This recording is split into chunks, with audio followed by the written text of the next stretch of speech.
Hello नमस्कार, जय हिंद, वंदे मातरम। आप देख रहे हैं जियो न्यूज और हम आपके लिए लेकर आए हैं देश दुनिया की आपके राज्य शहर की सिलेक्टेड काम की फटाफट बड़ी खबरें। लेकिन उससे पहले यदि आपने हमारे चैनल को सब्सक्राइब नहीं किया है तो चैनल को सब्सक्राइब करके बेल नोटिफिकेशन ऑन करें और इस वीडियो को ज्यादा से ज्यादा लाइक और शेयर करें। बड़ी खबरें देखने से पहले आपके लिए आज का सवाल, महात्मा गांधी ने करो या मरो का नारा किस आंदोलन के दौरान दिया था? ऑप्शन ए असहयोग आंदोलन, ऑप्शन बी सविनय अवज्ञा आंदोलन, ऑप्शन सी भारत छोड़ो आंदोलन और ऑप्शन डी खिलाफत आंदोलन। इस सवाल का जवाब हमें कमेंट करें और आप किस राज्य और शहर की ज्यादा खबरें देखना चाहते हैं हमें कमेंट करके बताएं ताकि हम आपके राज्य शहर की ज्यादा खबरें दिखा सके। चलिए अब देखते हैं आज की फटाफट बड़ी खबरें। पीएम मोदी ने कहा, किसानों पशुपालकों के हितों से समझौता नहीं, टैरिफ का जिक्र किए बिना कहा इसकी कीमत चुकानी होगी, अमेरिका इन सेक्टर में एंट्री चाहता है। पीएम मोदी ने अमेरिकी टैरिफ का जिक्र किए बिना कहा कि हमारे लिए अपने किसानों का हित सर्वोच्च प्राथमिकता है। भारत अपने किसानों, पशुपालकों और मछुआरे भाइयों बहनों के हितों के साथ कभी भी समझौता नहीं करेगा। पीएम मोदी ने दिल्ली में MS स्वामीनाथन शताब्दी अंतर्राष्ट्रीय सम्मेलन में कहा कि मैं जानता हूं कि व्यक्तिगत रूप से मुझे बहुत बड़ी कीमत चुकानी पड़ेगी, लेकिन मैं इसके लिए तैयार हूं। पीएम मोदी का ये बयान अमेरिका के भारत पर 50% टैरिफ के ऐलान के एक दिन बाद आया है। दरअसल अमेरिका भारत के एग्रीकल्चर और डेयरी सेक्टर में अपनी शर्तों के साथ एंट्री चाहता है और कई दौरों की मीटिंग के बाद भारत इस पर तैयार नहीं है। राहुल गांधी का आरोप, इलेक्शन कमीशन ने बीजेपी के साथ चुनाव चुराया, स्क्रीन पर वोटर लिस्ट दिखाकर दावा। महाराष्ट्र में 40 लाख संदिग्ध नाम, कर्नाटक में भी फर्जीवाड़ा। कांग्रेस नेता राहुल गांधी ने वोटर लिस्ट में गड़बड़ पर 1 घंटे 11 मिनट तक 22 पेज का प्रेजेंटेशन दिया। राहुल ने स्क्रीन पर कर्नाटक की वोटर लिस्ट दिखाते हुए कहा कि वोटर लिस्ट में संदिग्ध वोटर मौजूद हैं। उन्होंने कहा कि महाराष्ट्र के नतीजे देखने के बाद हमारा शक पुख्ता हुआ कि चुनाव में चोरी हुई है। मशीन रीडेबल वोटर लिस्ट नहीं देने से हमें भरोसा हुआ कि चुनाव आयोग ने भाजपा के साथ मिलकर महाराष्ट्र के चुनाव में चोरी की है। राहुल ने कहा कि हमें यहाँ वोटर चोरी का एक मॉडल हमने पेश किया है। मुझे लगता है कि इसी मॉडल का प्रयोग देश की कई लोकसभाओं और विधानसभाओं में हुआ है। एनडीए का फैसला, उपराष्ट्रपति कैंडिडेट मोदी नड्डा तय करेंगे। इंडिया ब्लॉक के नेताओं की मीटिंग, लोकसभा राज्यसभा की कार्यवाही 8 अगस्त तक स्थगित। संसद के मानसून सत्र का 14वां दिन था और विपक्ष के प्रदर्शन के चलते लोकसभा और राज्यसभा में पूरे दिन की कार्यवाही नहीं हो सकी। बिहार SIR पर चर्चा की मांग को लेकर विपक्ष के हंगामे के बाद लोकसभा और राज्यसभा को यहां 8 अगस्त तक सुबह 11 बजे तक के लिए स्थगित कर दिया गया। इसी बीच नेशनल डेमोक्रेटिक अलायंस यानी NDA के सदन में नेताओं की बैठक हुई। इसमें गृह मंत्री अमित शाह, रक्षा मंत्री राजनाथ सिंह के साथ ही संसदीय कार्य मंत्री किरण रिजिजू शामिल हुए। मीटिंग के बाद रिजिजू ने बताया कि मीटिंग में NDA ने प्रस्तावना पास करते हुए उपराष्ट्रपति चुनाव के लिए कैंडिडेट का नाम तय करने का अधिकार प्रधानमंत्री नरेंद्र मोदी और राज्यसभा में सदन के नेता JP नड्डा को सौंपा है। भारत पर ट्रंप का 50% टैरिफ 25% 7 अगस्त से लागू हो गया। ज्वेलरी, टेक्सटाइल जैसे सेक्टर को नुकसान ज्यादा, एक्सपोर्ट आधा हो सकता है। भारत से अमेरिका भेजे जाने वाले सामानों पर 7 अगस्त से 25% टैरिफ लागू हो गया है। वहीं 25% एक्स्ट्रा टैरिफ 27 अगस्त से लागू होगा। अभी भारतीय सामानों पर करीब 10% टैरिफ लगता था। नए टैरिफ लगने से भारतीय सामान अमेरिकी बाजार में महंगे हो जाएंगे। ग्लोबल ट्रेड रिसर्च इनिशिएटिव यानी GTRI के फाउंडर अजय श्रीवास्तव ने कहा कि टैरिफ के कारण अमेरिका को होने वाले निर्यात में 40 से 50% की कमी आ सकती है। हालांकि भारत के एक्सपोर्टर्स ने कहा कि माल बेचने के लिए उनके पास अमेरिका के अलावा दुनिया भर के बाजार हैं। ज्वेलरी जैसे कई सेक्टर्स में भारत का अमेरिका को निर्यात टैरिफ कम होने की वजह ज्यादा है। अब एक्सपोर्टर्स दुनिया के बाकी बाजारों में हिस्सेदारी बढ़ा सकते हैं। ट्रंप और पुतिन की अगले हफ्ते मुलाकात संभव, यूक्रेन जंग के समाधान पर बात करेंगे दोनों नेता, शांति समझौता हो सकता है। अमेरिकी राष्ट्रपति डोनाल्ड ट्रंप जल्द ही रूसी राष्ट्रपति व्लादिमीर पुतिन से मिल सकते हैं और इस बैठक का मकसद यूक्रेन युद्ध को खत्म करने के लिए समझौता करना है। वहीं ट्रंप ने पत्रकारों से बुधवार को कहा था कि वह बहुत जल्द ही एक अहम बैठक कर सकते हैं।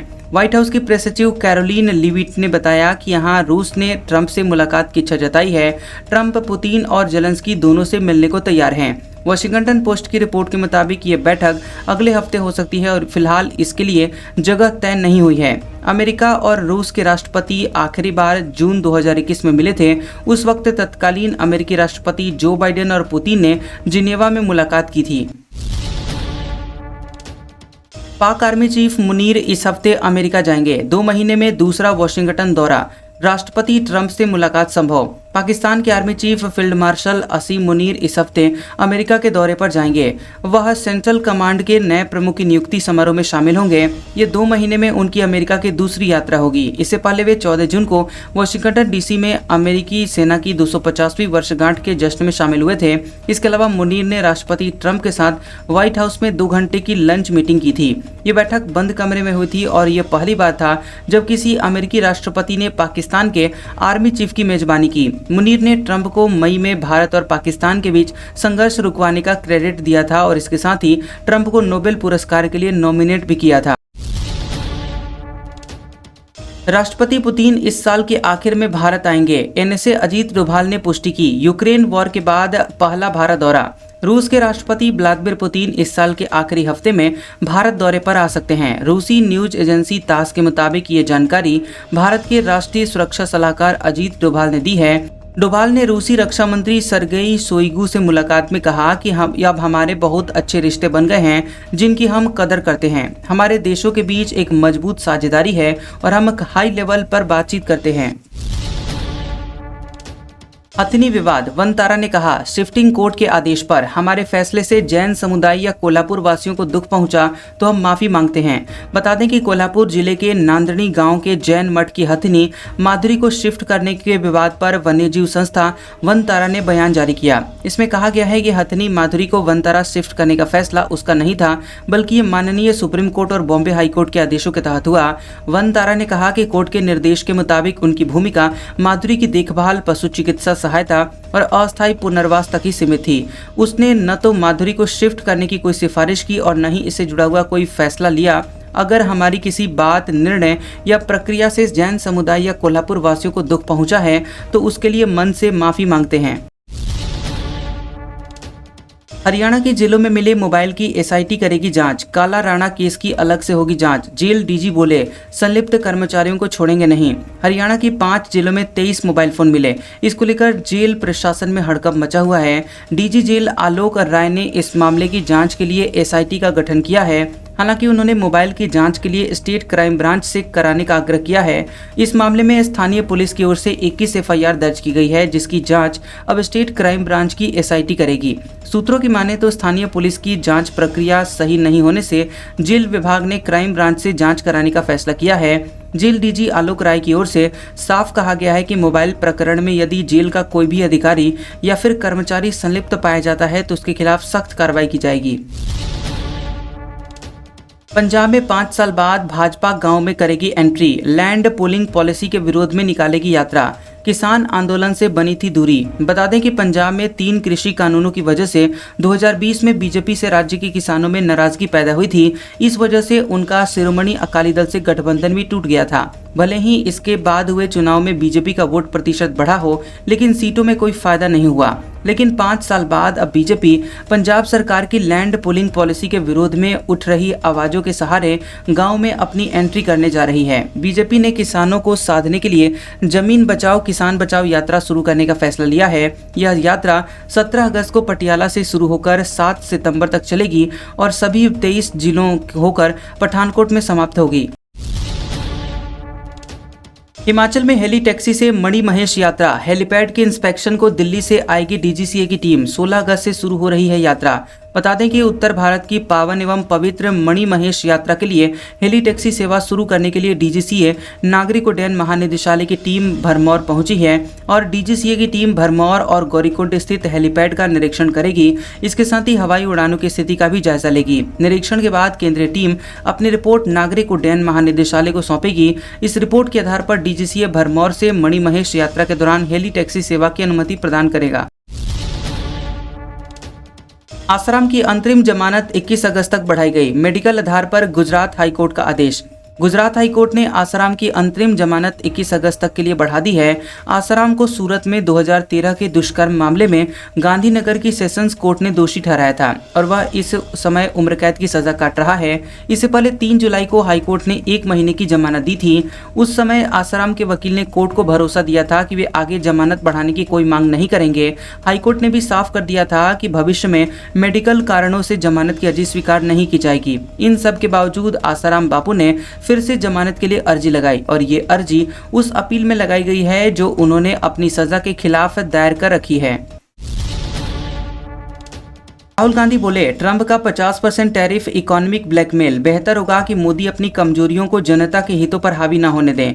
राहुल गांधी ने रूसी तेल खरीदने पर भारत पर 25% एक्स्ट्रा टैरिफ लगाने के लिए अमेरिका की आलोचना की है। इसके साथ ही इसे भारत सरकार को अनुचित व्यापार समझौते के लिए धमकाने के लिए इकोनॉमिक ब्लैकमेल करार दिया। सोशल मीडिया एक्स पर एक पोस्ट में प्रधानमंत्री नरेंद्र मोदी पर भी निशाना साधते हुए लिखा कि पीएम मोदी को अपनी कमजोरी को भारतीय लोगों के हितों पर हावी नहीं होने देना चाहिए। राहुल का ये बयान अमेरिकी प्रेसिडेंट ट्रंप के भारत पर 25% एक्स्ट्रा टैरिफ लगाने के ऐलान के बाद आया है। इससे पहले 30 जुलाई को भारत पर 25% टैरिफ का ऐलान किया गया था। धराली त्रासदी, 5 की जान गई, 1 ऑफिसर 8 जवान लापता। धराली से 70, हरसिल से 190 और गंगोत्री से 274 लोगों का रेस्क्यू किया गया। उत्तराखंड के धराली में हुए हादसे में अब तक 5 लोगों के मरने की पुष्टि हो चुकी है। 70 लोगों का रेस्क्यू किया गया है और प्रशासन के हवाले से सेना ने बताया कि 50 से ज्यादा लोग लापता हैं। एक जूनियर कमीशन्ड ऑफिसर जेसीओ और 8 जवान लापता हैं। वहीं आर्मी के 9 जवानों और 3 सिविलियंस के हेलीकॉप्टर से रेस्क्यू कर उनको देहरादून लाया गया। गंभीर रूप से घायल 5 लोगों को एम्स ऋषिकेश, 9 लोगों को उत्तरकाशी के जिला अस्पताल में भर्ती करवाया गया है। अहमदाबाद प्लेन क्रैश के 60 पीड़ित परिवार जाएंगे यूएस कोर्ट। टॉप एविएशन वकील को किया हायर। कॉकपिट वॉइस रिकॉर्डर और फ्लाइट डेटा रिकॉर्डर मांगा। अहमदाबाद प्लेन क्रैश में जान गंवाने वाले मृतकों के 60 परिवारों ने बोइंग कंपनी के खिलाफ कोर्ट में जाने का फैसला किया है। इन परिवारों ने दुर्घटनाग्रस्त विमान की निर्माता कंपनी बोइंग के खिलाफ एक अमेरिकी कोर्ट में मुकदमा दायर करने की तैयारी कर ली है। इसके लिए उन्होंने अमेरिकी विशेषज्ञ वकील माइक एंड्रयूज को भी हायर कर लिया है। इन परिवारों ने दुर्घटना की जांच पर सवाल उठाए। परिवार की मांग है कि उन्हें कॉकपिट वॉइस रिकॉर्डर और फ्लाइट डेटा रिकॉर्डर का कच्चा डेटा दिया जाए ताकि वे स्वतंत्र जांच करवा सकें। अमेरिकी वकील माइक एंड्रयूज गंभीर चोट और अप्राकृतिक मृत्यु के मामलों में विशेषज्ञ हैं और इससे पहले वे फोर्ड और वॉक्सवैगन समेत कई विमान, ट्रक और कार बनाने वाली कंपनियों के खिलाफ भी कई केस लड़ चुके हैं। जस्टिस वर्मा के खिलाफ महाभियोग नहीं रुकेगा। सुप्रीम कोर्ट ने उनकी याचिका खारिज की। कैश कांड में कार्रवाई को चुनौती दी थी। सुप्रीम कोर्ट ने इलाहाबाद हाई कोर्ट के जस्टिस यशवंत वर्मा की याचिका को खारिज कर दिया है। इस याचिका में जस्टिस वर्मा ने कैश कांड को लेकर उनके खिलाफ की गई कार्रवाई को चुनौती दी थी। बता दें कि यहाँ इलाहाबाद हाई कोर्ट के जस्टिस वर्मा ने उनके घर जले नकदी नोट मामले में इन हाउस कमेटी की रिपोर्ट और महाभियोग की सिफारिश रद्द करने की अपील की थी और रिपोर्ट में जस्टिस वर्मा को दोषी ठहराया गया था। अब मेडिकल कॉलेजों में भी होंगे ब्रेन डेड मरीज के अंगदान। ऑर्गन वेटिंग लिस्ट में महिलाओं को प्राथमिकता। अभी सिर्फ एम्स भोपाल में ही है ये सुविधा। बता दें कि एमपी के सभी ट्रामा सेंटर और मेडिकल कॉलेजों में ब्रेन डेड मरीजों के अंगदान करने की व्यवस्था होगी। इसके साथ ही ब्रेन डेड मरीज के परिवार से अंगदान की मंजूरी के लिए जरूरी काउंसलिंग के लिए स्थायी काउंसलर की नियुक्ति भी की जाएगी। दरअसल अंगदान को बढ़ावा देने के लिए राष्ट्रीय अंग और उत्तक प्रत्यारोपण संगठन NOTTO की गाइडलाइन आई है और प्रदेश के लोक स्वास्थ्य एवं चिकित्सा शिक्षा विभाग के अधिकारियों ने कहा है कि इनमें से कई का पालन पहले से ही किया जा रहा है। अभी सरकारी अस्पतालों में ब्रेन डेड मरीज से ऑर्गन डोनेशन के लिए जरूरी कदम उठाए जाएंगे। अब मच्छर करेगा डेंगू मलेरिया का खात्मा। बताएगा कि किस इलाके में सबसे ज्यादा खतरा। हेल्थ डिपार्टमेंट ने बनाया नया प्लान। जयपुर से होगी शुरुआत। बता दें कि स्वास्थ्य विभाग ने डेंगू मलेरिया और चिकनगुनिया के वायरस के जड़ समेत खात्मे के लिए नया प्लान तैयार किया है। इसके लिए डिपार्टमेंट पहले लैब में खुद मच्छर तैयार करेगा। यही मच्छर बताएंगे कि किस इलाके में मच्छरों से जुड़ी हुई किस बीमारी का खतरा सबसे ज्यादा है। अलग अलग जगहों पर जहां पानी भरा होता है वहां से मच्छर का लार्वा लिया जाएगा। उदाहरण के तौर पर मान लीजिए कि जयपुर के सोडाला और मालवीय नगर इलाकों से मच्छर का लार्वा लिया जाता है। इस लार्वा से लैब में मच्छर तैयार किए जाएंगे। इसके बाद लैब में तैयार इन मच्छरों में अलग अलग वायरस की जांच होगी। अब मान लेते हैं कि सोडाला में लिए गए लार्वा से तैयार मच्छर में डेंगू और चिकनगुनिया के वायरस मिलते हैं। यहीं मालवीय नगर के लिए लार्वा जो लिया गया उसमें से तैयार मच्छर में किसी बीमारी के वायरल नहीं मिलते हैं। ऐसे सूरत में सोडाला इलाके में 2 से 3 किलोमीटर के दायरे में डेंगू चिकनगुनिया की रोकथाम के लिए अग्रेसिव तरीके से छिड़काव किया जाएगा, जबकि अभी सभी जगह पर छिड़काव किया जाता है। भाखड़ा ब्यास मैनेजमेंट बोर्ड में CISF तैनात करने की तैयारी। 11-12 अगस्त को IG करेंगे दौरा। पानी को लेकर हरियाणा पंजाब में विवाद, राजस्थान भी है हिस्सेदार। बता दें कि पंजाब में भाखड़ा ब्यास मैनेजमेंट बोर्ड यानी BBMB में विरोध के बीच केंद्र सरकार ने CISF की तैनाती की तैयारी कर ली है। CISF की एक टीम 11 व 12 अगस्त को नंगल का दौरा करेगी और इस टीम का नेतृत्व IG स्तर के अधिकारी करेंगे। इस दौरान जवानों के ठहरने के लिए तैयार किए जा रहे आवासों का निरीक्षण किया जाएगा। नंगल डैम से हरियाणा को पानी की आपूर्ति होती है। पंजाब सरकार का कहना है कि जब वर्षों से पंजाब पुलिस फ्री में सुरक्षा दे रही है तो फिर CISF की तैनाती की आवश्यकता क्यों पड़ी है। राज्य सरकार ने ये तक आरोप लगा दिया कि केंद्र सरकार पानी चोरी कर हरियाणा को देने की कोशिश कर रही है। प्रोजेक्ट में पंजाब, हिमाचल, हरियाणा और राजस्थान हिस्सेदार हैं। प्रोजेक्ट का 60% खर्च पंजाब उठाता है, जबकि अन्य खर्च 3 राज्य उठाते हैं। आज का सुविचार, जिंदगी आसान बनाने के 2 तरीके हैं। पहला, गुस्से में थोड़ा रुक जाना और दूसरा, गलती में थोड़ा झुक जाना। कैसा लगा ये वीडियो हमें कमेंट सेक्शन में जरूर बताएं। वीडियो पसंद आया हो तो वीडियो को लाइक और शेयर करें और ऐसे इंटरेस्टिंग वीडियोस देखने के लिए हमारे चैनल GOB न्यूज को सब्सक्राइब करें और बेल आइकॉन को दबाएं। और हमारे ओल्ड और लेटेस्ट वीडियोस देखने के लिए हमारे प्लेलिस्ट और कम्युनिटी टैब को जरूर चेक करें। तो मिलते हैं अगले वीडियो में, तब तक के लिए आपका शुक्रिया।